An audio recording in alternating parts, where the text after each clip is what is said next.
할렐루야. 선지자 엘리사가 수넴이라는 지역을 가끔씩 들리게 되었습니다. 이 수넴이라는 지역에 한 여인이 이 선지자 엘리사를 아마 이렇게 눈여겨본 것 같아요. 그래서 여인이 자기의 집에 오셔가지고 대접을 합니다. 그래서 가끔씩 수넴에 왔을 때 엘리사 선지자가 그 여인의 집에서 이렇게 대접을 받게 되어져요. 그러다가 이 수넴 여인이 이렇게 해서는 안 되겠다. 먼 길을 이렇게 오시는데 거할 초소를 만들어야 되겠다 생각하고 옥상에다가 이 수넴 여인이 자기 남편과 함께 여보, 선지자 엘리사가 거처할 수 있는 방을 한 칸 마련합시다. 이렇게 이야기합니다. 신랑도 역시 바로 오케이를 하는 겁니다. 그래서 방을 꾸밉니다. 장판을 깔고 대배지를 바르고 책상을 놓고 침대를 놓고 의자를 딱 배치했어요. 좋습니까? 안 좋습니까? 리모델링을 하는 거예요. 쉽게 말해서. 그래서 이 선지자 엘리야가 먼 길에 왔을 때 대접뿐만 아니라 이렇게 좀 편히 잠시 쉬고 갈 수 있도록 거처를 만들어줘요. 그러다가 엘리사가 보니까 이 가정에 두 식구밖에 없어요. 누가 있어야 되는데? 자녀가 있어야 되는데 두 식구밖에 없어요. 근데 신랑을 보니까 또 연세가 지긋하고 흰머리가 몇 개 났어요. 그래서 이상하다 생각하다가 엘리사가 이 수넴 여인에게 내년 이맘때에 아들을 낳으리라. 할렐루야. 네. 이 가정에 태문이 안 열려가지고 이 엘리사가 축복 기도를 하는 거예요. 내년 이맘때에 아기를 낳으리라 라고 말했어요. 이 여인이 그 말을 진실로 들었겠어요? 안 들었어요. 지금 남편은 그냥 머리에 흰머리가 시끌시끌하고 기능을 좀 못할 나이인데 이 얘기를 안 한다니까 수넴 여인이 에이 농담하지 마세요 이렇게 속으로 그랬어요. 근데 1년이 지나고 아기를 안 낳았을까요? 못 낳았을까요? 안 낳았어요. 그 여인은 농담으로 들었지만 엘리사는 꼭 그 가정에 필요했거든요. 자녀가. 그 자녀를 안 낳았어요. 이 신랑이 더 좋아하는 거예요. 내가 머리가 희끗희끗해가지고 제대로 못했는데 하나님께서 아들을 주시니까 얼마나 기뻐하겠어요. 막 신랑이 그냥 얘를 다 보는 거예요. 기저귀도 갈아주고 또 기저귀도 빨아주고 막 우유도 마시게끔 하는 거예요. 근데 아기가 좀 장성하다가 갑자기 아기가 막 열이 많은 겁니다. 우리 자녀들을 키울 때도 열이 많으면 어떻게 해야 돼요? 빨리 조치를 해야 돼요. 그냥 막 옷을 다 벗기고 얼음팩을 한다든지. 근데 그 냉장고가 없었나 봐요. 그래서 열이 나가지고 이거 어떻게 할 수가 없어요. 근데 어머니 무릎에 있다가 이 아이가 죽어버렸어. 기쁨도 잠시. 아기가 죽어버렸으니까 얼마나 수넴 여인이 실망이 컸겠어요. 그 남편도 얼마나 실망이 컸겠어요. 근데 성경에 오늘 말씀해 보니까 이 수넴 여인이 이상한 행동을 하는 겁니다.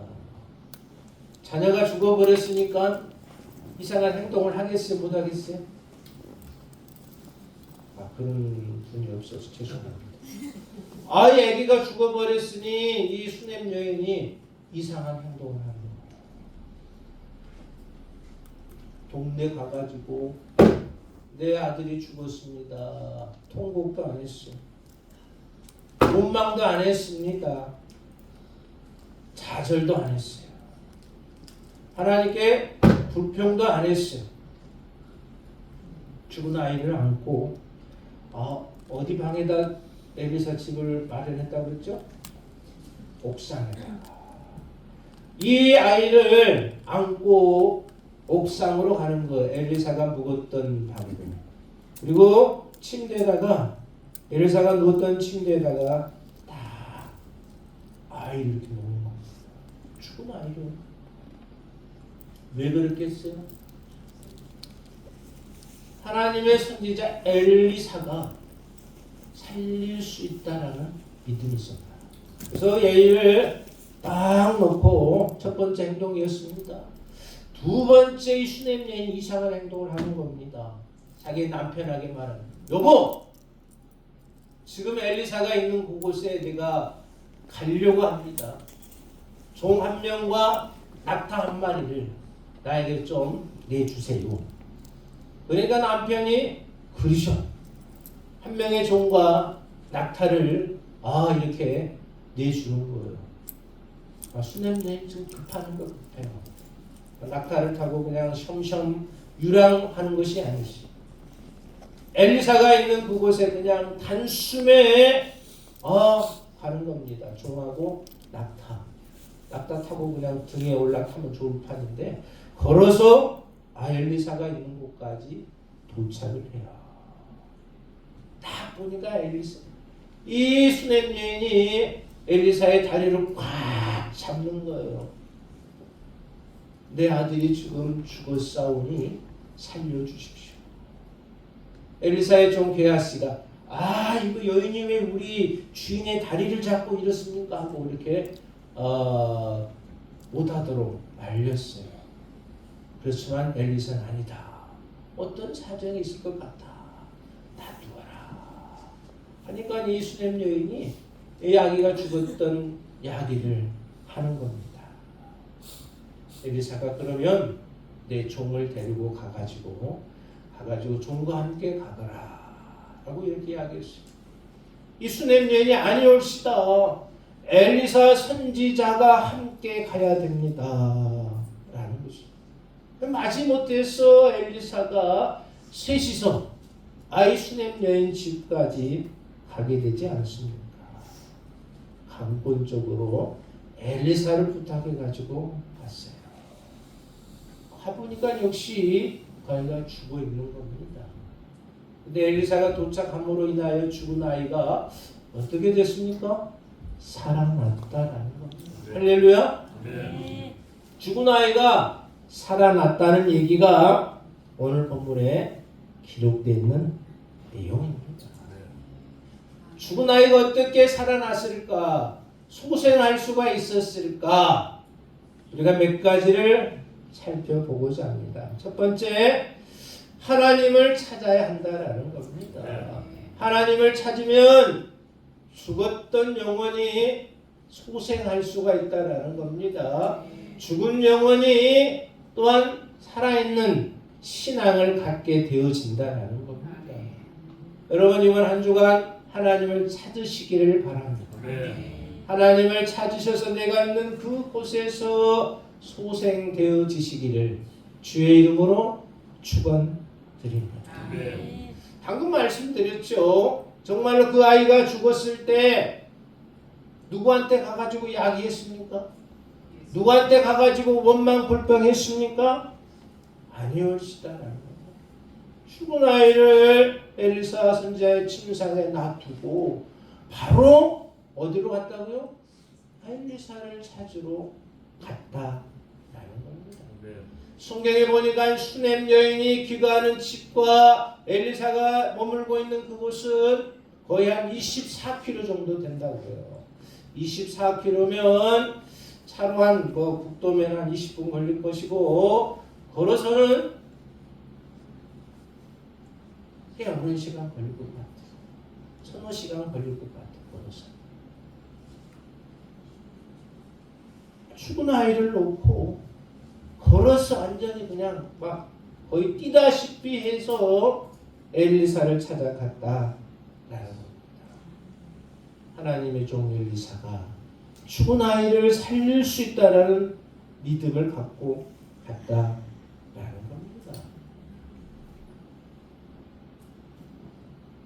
우리도 마찬가지예요. 내가 죽을 상황에 있을지라도 하나님을 찾으시기를 주의 이름으로 축원드립니다. 네. 그러면 하나님께서 나를 살려주신다. 네. 주일날은 어디가 부러지거나 다친다 할지라도 어디를 찾아봐야 돼요? 그런 일이 없었겠지만 결혼식 잡혀져 있고 누가 초청한다 해도 거기를 가면 좋겠죠?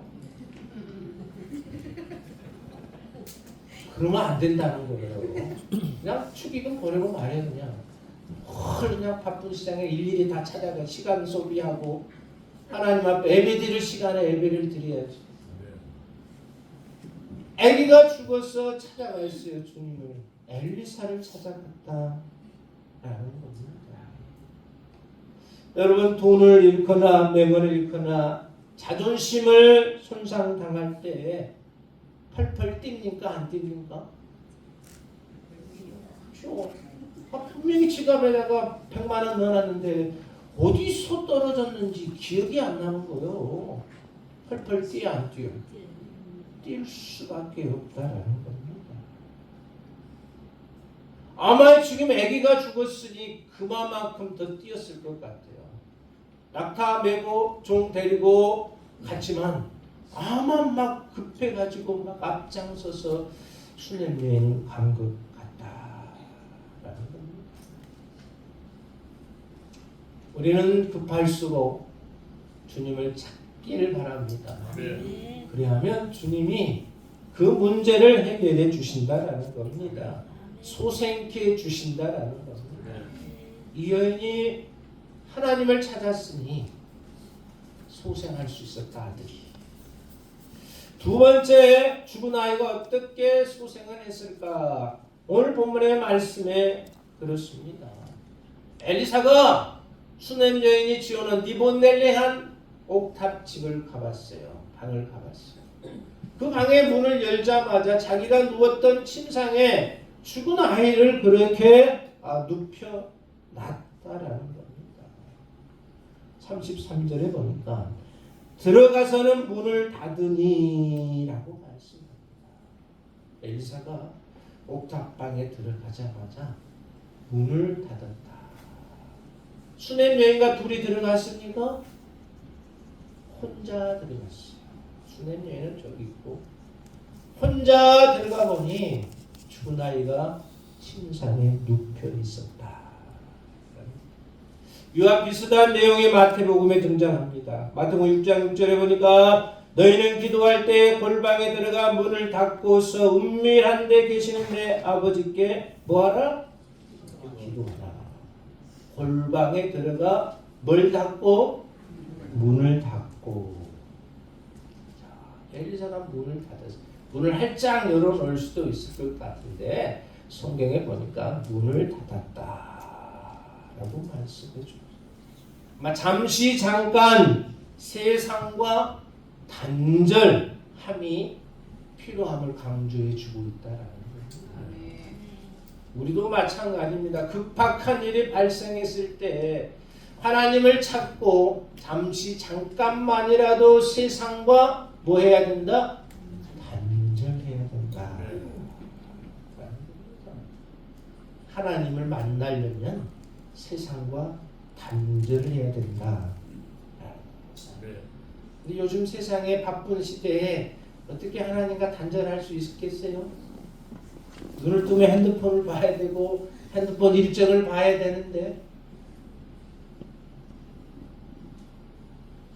하나님을 찾을 때 잠시 잠깐이라도 세상과 단절하시기를 바랍니다. 문을 닫았다라는 것이 그 의미다.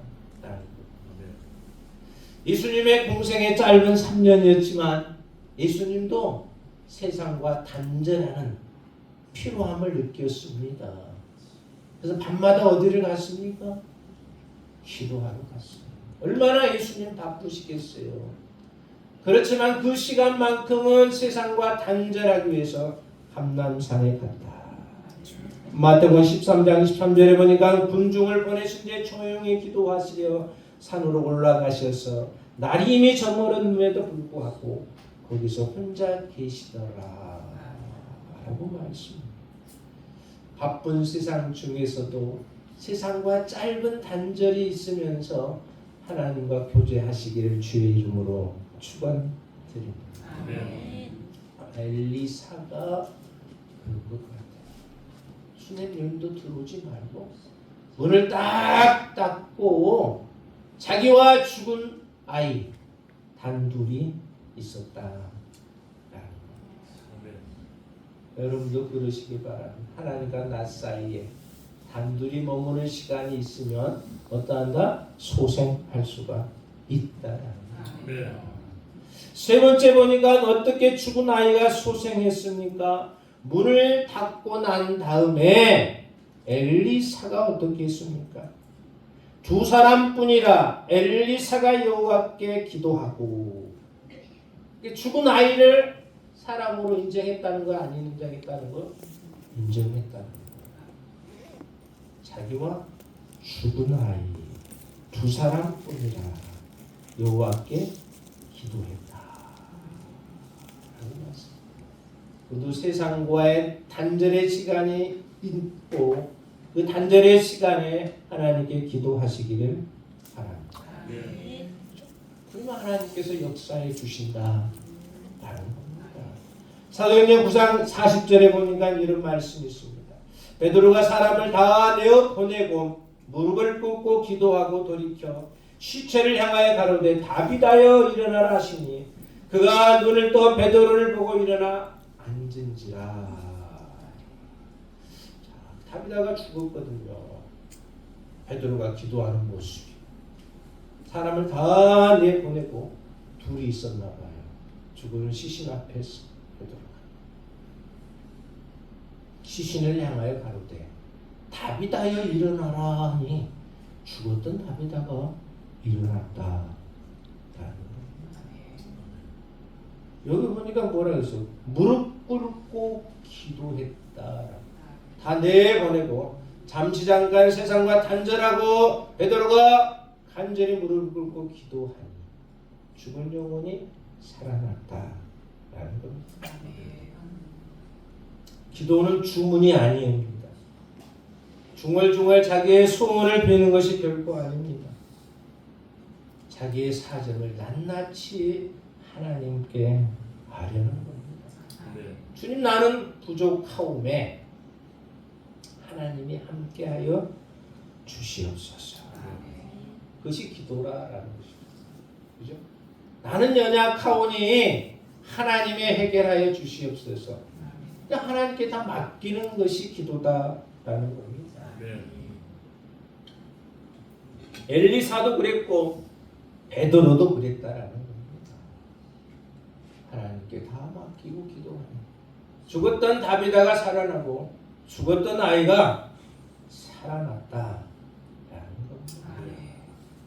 네 번째 죽은 아이가 어떻게 소생을 했을까? 34절에 보니까 아이 위에 올라 엎드려 자기 입을 그 입에 자기의 눈을 그 눈에 자기의 손을 그 손에 대고 그 몸에 엎드리니 아이의 살이 차차 따뜻하더라. 할렐루야. 하나님을 찾고 잠시 잠깐 세상과 단절하고 하나님께 기도하니 뭐가? 성령이 임했다. 라는 겁니다. 자기의 입을 그 아이의 입에 댔다. 생명의 호흡을 주시옵소서. 자기의 눈을 아이의 눈에 댔다. 생명의 빛을 주시옵소서. 자기의 손을 아이의 손에 댔다. 능력을 주시옵소서. 엘리야가 이렇게 기도하고 있다. 근데 죽었던 그가 몸이 따뜻해집니다. 숨결이 들어가니 냉랭했던 그의 심령이 따뜻해졌다. 그리고 땡 끝나지는 않았어요. 다시 한번 엘리사가 간구합니다. 35절에 보면 엘리사가 내려서 집안에서 한 번 이리저리 다니고 다시 아이에 올라 엎드리니. 그래서 죽은 시체가 좀 따뜻하니까 엘리사가 내려왔어요. 옥탑방에 좀 거느리다가 다시 한번 처음 했던 것대로 그대로 하니 아이가 7번 재치기 하고 눈을 뜨더라. 할렐루야. 네. 뭐 했다는 겁니까? 채찍이. 살아났다라는 겁니다. 네. 죽은 영혼에게 입, 눈, 손을 대니 살아났다. 하나님께서도 우리를 창조하실 때 다 만들어 놓으시고, 그죠? 생기를 그 코에 불어넣으시니 사람이 생명이 된지라라고 말씀해 주고 있습니다. 나무 껍질 흙덩이에 불과한 우리였지만 하나님의 생명이 들어가니 온전하게 살았다라는 겁니다. 네. 사랑하는 성도 여러분, 그렇습니다. 오늘 말씀에 보니까 성령이 임해야 된다라는 겁니다. 네. 오늘 말씀을 정리하면 그렇습니다. 죽은 아이 소생했습니다. 겁많았던 베드로 성령으로 충만하니 하나님의 사역을 감당했습니다. 초대교회 성도들 성령에 충만하니 겁없이 하나님의 사역을 감당했다라는 겁니다. 네. 우리가 소생하기 위해서는 하나님을 열심히 한 주간 찾으시기를 바랍니다. 네. 바쁜 중에서도 잠깐 세상과 단절하시기를 바랍니다. 네. 하나님께 기도하고 성령으로 충만하여서 내가 있는 그 곳에서 일어나고 회복되고 소생되시기를 주의 이름으로 축원드립니다. 네. 사랑과 은혜가 많으신 하나님,